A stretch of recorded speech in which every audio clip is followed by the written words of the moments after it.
মনে রাখবেন, রিজিক সম্পূর্ণ আল্লাহর হাতে, সম্পূর্ণ আল্লাহর হাতে। আপনি যদি মনে করেন যে এই চাকরি, হারামের চাকরি না করলে আমার চলবে না, আমার বউ খাইতে পারবে না, আমার মা খাইতে পারবে না, আপনি একটা শিরিক করেছেন। কি শিরিক?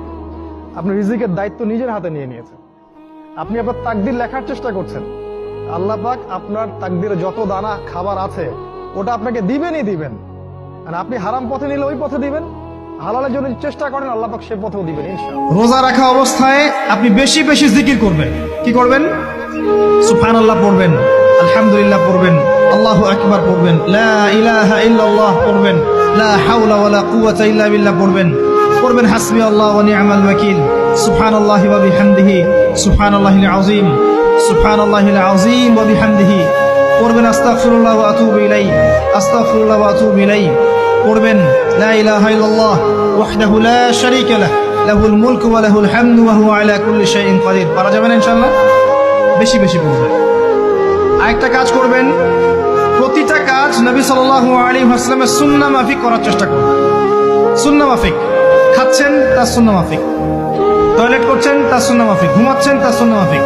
সুন্নাহর বইগুলো আছে না বাজারে, কিনে নিবেন, কিনে নিয়ে দেখবেন প্রতিটা কাজ কিভাবে করলে সুন্নাহ হবে। এই কাজগুলো করতে গিয়ে আপনাকে গভর্নমেন্ট বাধা দিবে, বিশ্বের পরাশক্তিরা বাধা দিবে, আপনাকে কি কেউ পিটাবে এগুলো করলে, জেল খাটাবে? এগুলো আমাদের ব্যক্তি স্বার্থের ব্যাপার, ইচ্ছা করলেই করা যায়। এই ইচ্ছাটা আল্লাহ পাক আমাদের অন্তরে জাগ্রত করুন, আমিন। একটা কাজের কথা বলবো, নর্মালি আমরা ফরজগুলোতে বেশি ফোকাস করি, ফরজ ওয়াজিবে। রমজান মাসের সুন্নত মুস্তাহাবে ফোকাস করতে হবে। রমাদানে একটা নফল আপনাকে ফরজের নেকি দিয়ে দিবে ইনশাআল্লাহ, রমাদান একটা সুন্নাহ আপনাকে ফরজের নেকি দিবে ইনশাআল্লাহ। তো রমজান মাসে শুধু ফরজ নয়, একটু সুন্নাহ সালাতগুলো, নফল সালাতগুলো একটু বেশি বেশি করার চেষ্টা করি। আল্লাহ পাক তৌফিক দান। সত্যিকারের ভালোবাসা মানে হচ্ছে দায়িত্ব, রেসপন্সিবিলিটি, বিশ্বাস। ভালোবাসার মানুষ ভালো থাকে এটা চাওয়া, তার উপর আমার জিম্মেদারি আছে তাকে ভালো রাখা। ভালোবাসা মানে কি? স্বার্থ ত্যাগ করে তার স্বার্থ দেখা। মানসিকভাবে শান্তি নাই আমাদের মধ্যে।